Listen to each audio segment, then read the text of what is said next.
เจ้านี่เป็นพ่อของเท่าเตี้ยฮั่นไม่แล้วอ๋อเพิ่นนี่กกแล้วลูกกกเที่ยนะลูกกกเลยเนาะโดยเตี้ยปีแล้วมันก็ได้โอ้ได้12 ปีแล้ววันนี้เนาะไม่แล้วเพิ่นอยู่เฮือนอยู่บ่เพิ่นน่ะพุ่นไปเฮ็ดงานเลี้ยงไก่นำนาชาวพุ่นสิเวียงพุ่นโอ้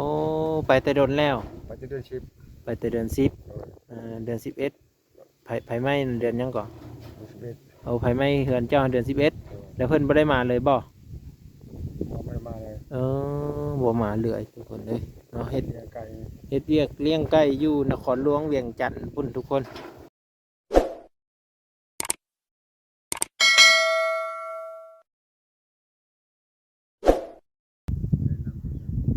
สบายดีสวัสดีพ่อพี่น้องเนาะมื้อนี้ก็คือเบาว่างได้เฮามากับเบาหนงเนาะก็คือมาส่งรถทีบน้ำเพิ่นนั่นแหละทุกคนส่งรถทีบน้ำเบาหนงทุกคนเลยเนาะมื้อนี้พอดีว่ามาส่งรถทีบก็คิดว่าแม่นผู้อื่นผู้ไก่ทุกคนถ้าใครที่ติดตามเบาแสนก็น่าจะหูจักเนาะเพราะว่าเฮือนหลังนี่หันเป็นเฮือนของน้องเตี้ยนี่แหละเป็นครอบครัวที่ถึกซอยเรือเนาะเบาแสนเพิ่นได้มาเฮ็ดเฮือนให้เนาะเพิ่นว่าเฮือนเพิ่นน่ะไฟไหม้เนาะเฮือนหลังเก่าน่ะไฟไหม้ตั้งแต่เดือน11ปีที่แล้วนี่ได้ปีหนึ่งแล้วเพิ่นว่าและตัวนี้แหละเพิ่นเฮ็ดไหม้ทุกคนเนาะเฮ็ดขึ้นมาไหม้เพิ่นก็สิอยู่นำกันจักคนบ่แม่หมอเตี้ยอยู่คือกันบ่แม่เฒ่าเตี้ยหันอยู่นี่บ่หรือว่าจังใดเนาะเพราะว่าแต่เก่าเขาเข้ามาเขาจะเห็นเฒ่าเตี้ยมาลิ้นหนำเนาะก็คือเฮือนเพิ่นหลังเก่าจะอยู่บนนั้นนี่คือว่าแล้วก็เบาแสนปลุกให้จะอยู่บนนี้ประมาณนี้แหละเนาะแต่ว่าเฮือนตัวนี้หลังจากที่เกิดไฟไหม้แล้วเพิ่นก็บ่ได้มีเครื่องมีของอีหยังเนาะเพิ่นเอาสู่ฟังแต่ว่าความจริงแล้วก็จะพาเฮาไปฟังนำกันเลยไปพี่น้องไปมากับเบาหนงเด้อมื้อนี้เด้อมากัน2คนเนาะก็อยู่แถวพี่แหละแถวบ้านน้องรจนาพี่แหละทุกคนเนาะนี่เด้อทุกคนเด้อสบายดีไปพี่น้องโดยสบายดีลืมนำใส่ยายคนลำบากพุ่นซื้อแนวเลยก็เจ้าน่ะขอถามซื้อเสียงหนึ่งน้ำเลย ตู้คำแยงตู้คำแยงโดยอยู่กันจะค้นอยู่เหินเนี่ยตะกี้ก็อยู่ครบหมดแล้วอยู่5 คนหมดแล้ว5 คนเนาะลูก3พ่อแม่เนาะเอาอันเจ้านี่เป็นพ่อของเท่าเตี้ยฮั่นไม่แล้วอ๋อเพิ่นนี่กกแล้วลูกกกเที่ยนะลูกกกเลยเนาะเตี้ยปีแล้วมันก็ได้โอ้ได้12 ปีแล้ววันนี้เนาะไม่แล้วเพิ่นอยู่เฮือนอยู่บ่เพิ่นน่ะพุ่นไปเฮ็ดงานเลี้ยงไก่นำนาชาวพุ่นสิเวียงพุ่นโอ้ไปแต่ดนแล้วไปจะเดือนชิปไปแต่เดือน10เดือน11ไผไหม้เดือนหยังก่อ11เอาไผไหม้เฮือนเจ้าเดือน11แล้วเพิ่นบ่ได้มาเลยบ่ไม่มาเลยบ่มาเลยทุกคนเลยเนาะเฮ็ดเลี้ยงไก่เวียกเลี้ยงไก่อยู่นครหลวงเวียงจันทน์พุ่นทุกคนไปวัดอยู่บ้านโนนชัยโอ้บ้านโนนชัยเนาะอยู่ข้างเดินมีกระไดแหละ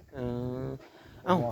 พ่อใหญ่ขอถามหน่อยเจ้าก็เมนี่อายุลื่นกันหลายบ่ค่ะซะพอได้67 ปีแล้วโอ้เมได้ซะเมียก็มีชาวปลายชาว7 28 ปีเม27 28 ปีทุกคนเท่ากันได้10 ปีนี่เด้โอ้ห่างกัน30ป้าก็ได้รวมกัน3 คน4 คนผู้นึงตายโอ้ละผู้สุดท้ายหมู่ตายอันนี้เพิ่นไปเฮ็ดงานที่ซื้อตีบ่ได้ปะบ่ได้ห้างกันตีนี่งานแต่ว่าไปแต่เดือน10พุ่นละไปแต่เดือน10เดี๋ยวนี้ก็เทื่อมา2 เทื่อละมายามอยู่เนาะมายามลูกอยู่พ่อก็มายามคือกันแต่ว่าเรือยามแต่ลูกก็มานี่แหละก็มาเฮือนนี่แหละเนาะอันนี้คือแม่เฒ่าเตี้ยหั่นแหละไปเฮ็ดเวียกแล้วทุกคนเนาะไปกับเฒ่าเตี้ยหั่นแหละแต่เก้าคันผู้ใดติดตามเบาแสนก็คือสิฮู้จักเนาะพ่อใหญ่ก็ฮู้จักเบาแสนอยู่แต่ว่าตอนที่เพิ่นเฮ็ดเฮือนไม่ให้เจ้าก็อยู่แม่นบ่บ่แสนบ่ตาบ่จุกจิตอันนี้เฮาก็เลยอยู่ใกล้แน่ทุกคนก็เลยว่าสิมานำเบ้านงก็เลยถ่ายภาพบรรยากาศให้ FC ได้เบิ่งเลยซะเท่าเตี้ยนี่อายุ12 ปีนี้ แต่ว่าเพิ่นเป็นคนอันต่ำไปซื่อเนาะเพิ่นเตี้ยแต่เกิดเลย เตี้ยตัวมือดูละ เออพี่น้องนี่มีผู้เตี้ยอยู่บ่ บุมีได้ เออ มันนำแนวมาได้ใส่ เพิ่นเตี้ยผู้เดียวเนาะ หัวใหญ่ได้น่ะ เออแต่ว่าคนนี้คือสีแบบสลัดนะคนนี้เนาะ อยู่ สลัดเว้าสลัดอันทักทายอืมเป็นอันไปเฮ็ดงานแล้วเนาะ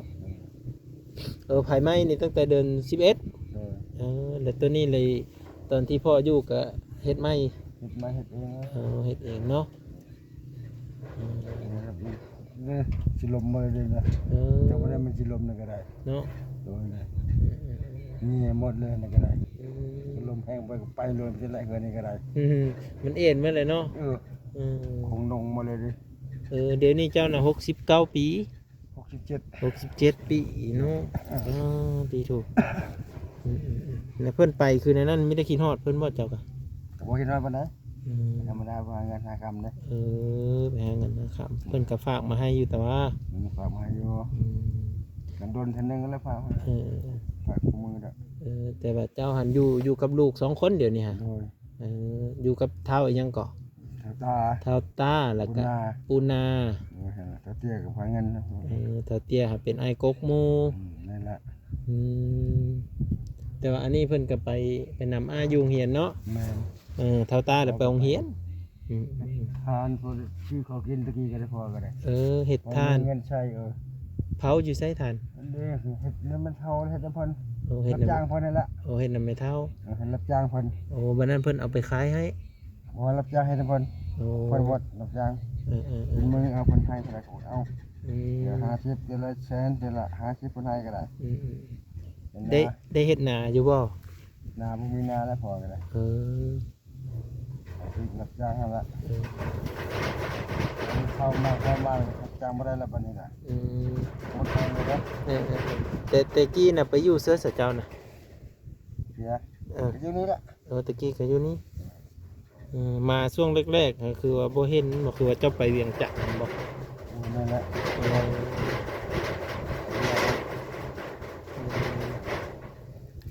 เสียงสังกะสีเนาะเสียงสังกะสีเพิ่นดังพาดๆอยู่เลยอยู่สูงเนาะ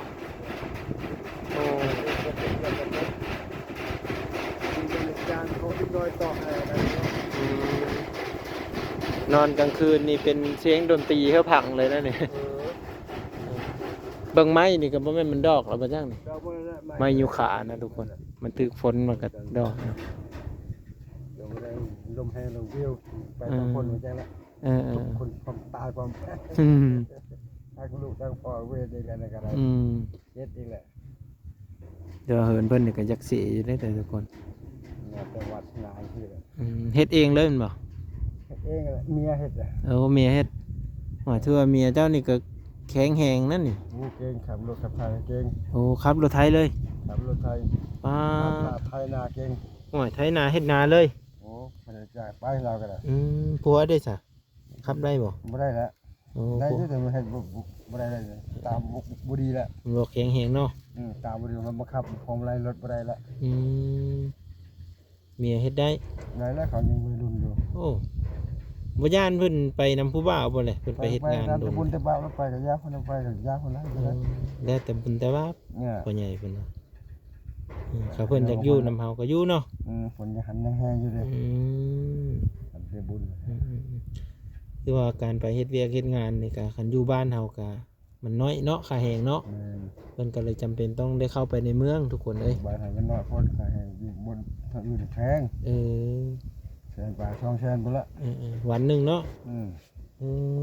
อันที่ไปเฮ็ดเวียกฟาร์มไก่นี่คือเป็นของพี่น้องตัวเองบ่ หมอของเขาเพียไปหา แต่ว่าอยู่กับพี่น้องอันไปเฮ็ดก่อนแล้ว นั่นแล้ว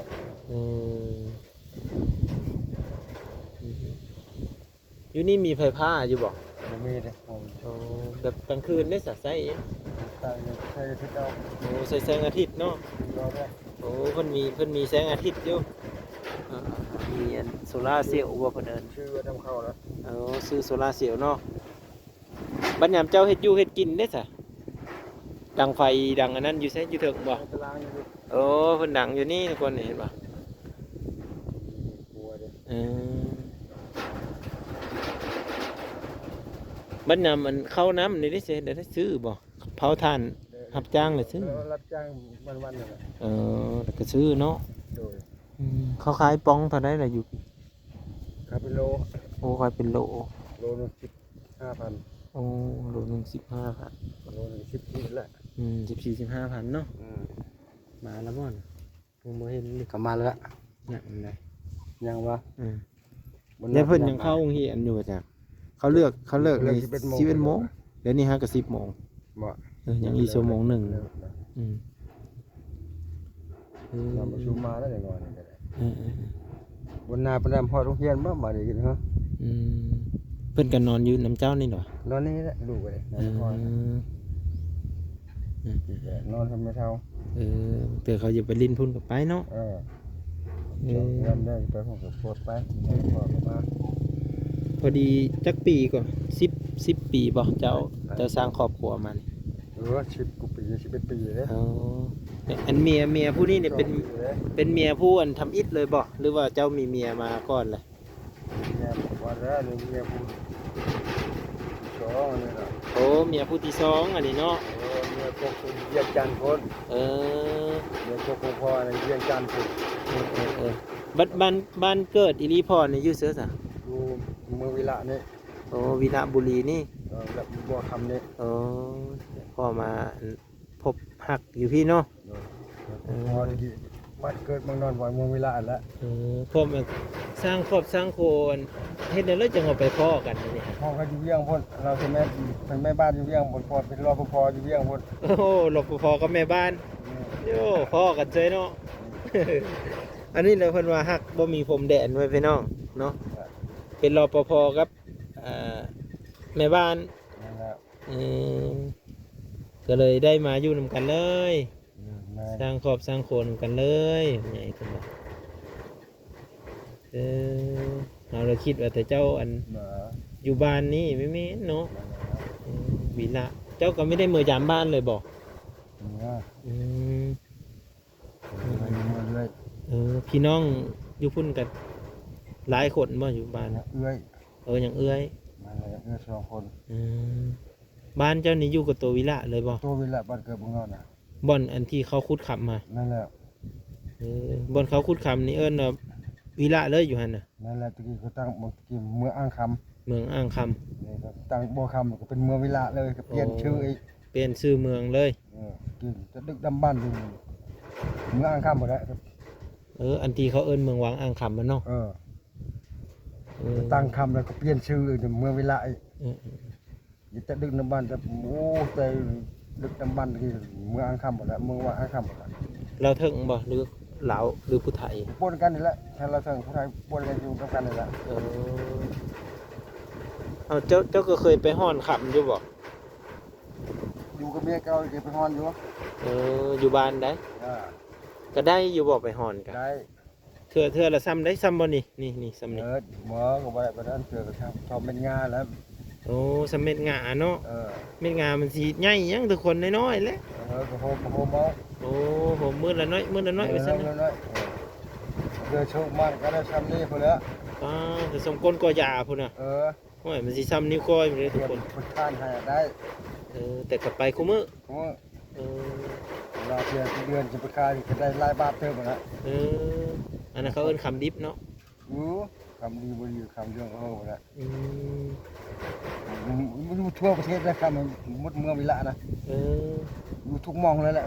ถ้าชื่อเมืองว่าอ่างคำนะ แถวลำห้วยนี่แสดงว่า ทุกมองเลย ทุกมองเลย ทุกชายห้วยเลย โอ้ ยมเช่กับมีหมด ก็ไปหาเนาะ บางทีชื่อเมืองว่าอ่างคำมันพอจะอ่างเลยคำเป็นอ่างเลยแหละ เนาะคำร้ายคนเล่นว่า ก็เอาจากปีแล้วจะวันที่10 กว่าปีจะเขาเช่ากว่าปีแล้วแกบ่หมดปันนี่ อย่างนี้เนาะ มันไม่ง่ายเอาหมดดูฟังชื่อเมืองอ่างคำแล้วก็ตั้งแต่ขึ้นจังบันหมดแล้ว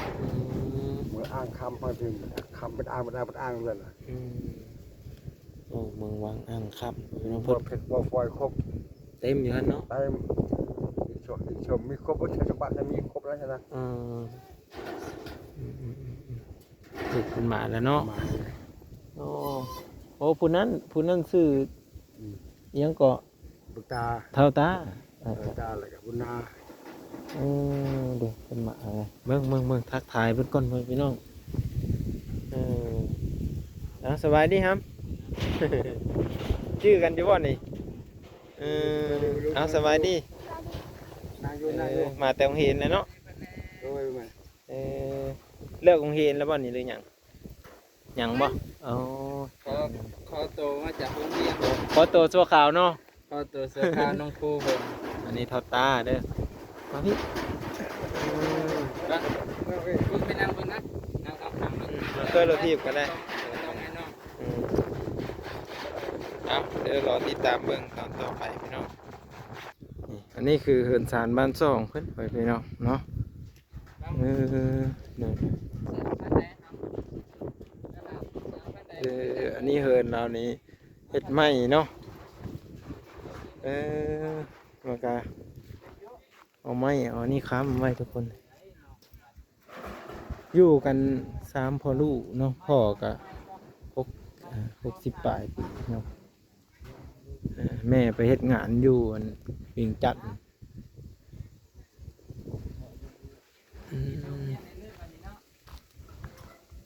อันนี้นี่คือไฟไหม้แหละเพิ่นอันนั้นนะสังกะสีไฟไหม้แหละเพิ่นเก็บมาตอกเป็นฟ้าไฟไหม้นี่บ่หยังเด้ทุกคนโอ้ที่เพิ่นใส่ยิงไฟนี่มันตัวนี้โอ้เนาะอันนี้ก็น่าจะถูกไฟไหม้เลยจนว่ากูดเลย